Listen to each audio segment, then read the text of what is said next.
Life has a funny way of throwing curveballs at you. For me, that curveball was shaped exactly like a basketball, and it was thrown by my high school coach. I was a starter, the guy who lived and breathed the game. I poured every ounce of my energy, my passion, my soul onto that court. But one day, everything changed. One bad game, a few missed shots, and suddenly, I was riding the pine.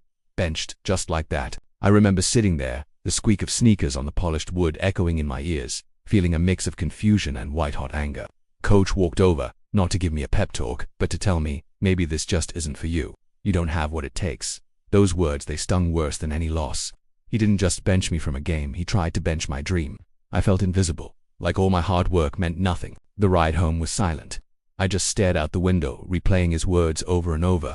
You don't have what it takes. Was he right that night? I didn't sleep. I just lay there staring at the ceiling, at the posters of my heroes on the wall. Michael Jordan, Kobe Bryant. Did they ever feel this way? Did anyone ever tell them they weren't good enough? The thought was almost laughable, but the doubt was real and it was eating me alive. I could quit. I could accept my coach's verdict, hang up my shoes, and just be a regular kid. Part of me, the tired, hurt part, wanted to. It would be easier. No more pre-dawn practices. No more pressure. No more disappointment. But then, something else sparked inside me. It was a tiny flame at first, but it was defiant. His words, "You don't have what it takes," kept echoing. But instead of crushing me, they started to change. They became fuel, a challenge. Who was he to decide my future?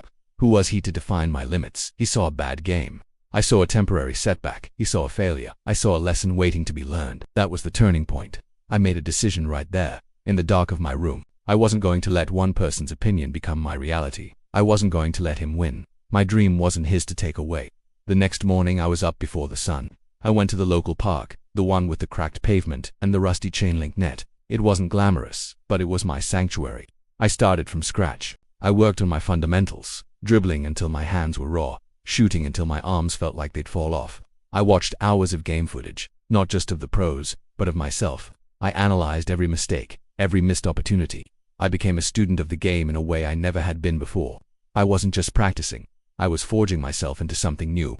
The pain of being benched was my motivation. Every time my legs burned, every time I felt like I couldn't take another shot, I heard his voice. You don't have what it takes. And I'd push harder. Watch me. I'd whisper to myself. My teammates noticed the change. They saw me putting in the extra hours, staying late after everyone else had gone home. Some thought I was crazy, but a few saw the fire in my eyes and started joining me. We built our own little training crew, pushing each other, holding each other accountable. We created our own team within the team, built on sheer grit and a shared desire to prove everyone wrong. Back in official practice, I was still on the bench. It was frustrating, but I channeled that frustration into my training. I dominated the scout team. I made the starters work for every single point. I became the best player in that gym, even if I wasn't on the court during games. The season ended, and I never got my starting spot back. It hurt, but I was a different person. I was stronger, faster, and mentally tougher than I had ever been. That summer, while others were on vacation, I was on a mission. I went to every basketball camp one could, played in every summer league. I sought out better competition, players who would expose my weaknesses so I could turn them into strengths. I wasn't just trying to get back on the high school team. I was aiming higher. I was playing for my future. When college recruitment season started, I sent out my own highlight reel tapes filled with footage from those summer leagues and training camps. I emailed coaches. I made phone calls. I had to be my own agent, my own hype man. And slowly, a few responses trickled in. A small Division II school offered me a tryout. It wasn't the big D1 scholarship I had dreamed of as a kid, but it was a chance. It was a door that my high school coach had tried to slam shut. I walked into that college tryout with a chip on my shoulder the size of a boulder. I played like my life depended on it, because in a way it did. I left everything on the court, and I made the team. Getting that jersey with a college name on the front was one of the proudest moments of my life. It was a testament to every early morning, every drop of sweat, every moment of doubt I had overcome. My college career was a grind, but it was my grind. I earned my minutes, I became a starter, and eventually, a team captain. And then, the impossible happened.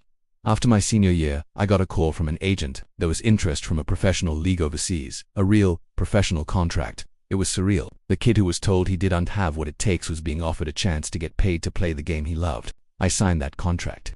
My first game as a pro, as I stood on that court listening to the national anthem, I thought about my old coach. I wasn't angry anymore. In a strange way, I was grateful. His doubt was the spark that ignited the fire that got me here. He tried to put me in a box, but he just forced me to build my own ladder to climb out of it. He taught me the most valuable lesson of all. Never let someone else's opinion of you become your reality. So if you're out there right now, and someone has told you that you're not good enough, that you can't do it, I want you to listen to me. Let them talk. Let them doubt. Use their words not as anchors, but as fuel. Your potential is not determined by their perception. It's determined by your perseverance. The greatest comebacks are born from the toughest setbacks. You are the author of your own story. Don't let anyone else hold the pen. Thank you so much for watching and letting me share my journey with you. If this story resonated with you, please hit that like button and subscribe for more. I'd love to hear about your own comeback stories in the comments below. Until next time, keep grinding and prove them wrong.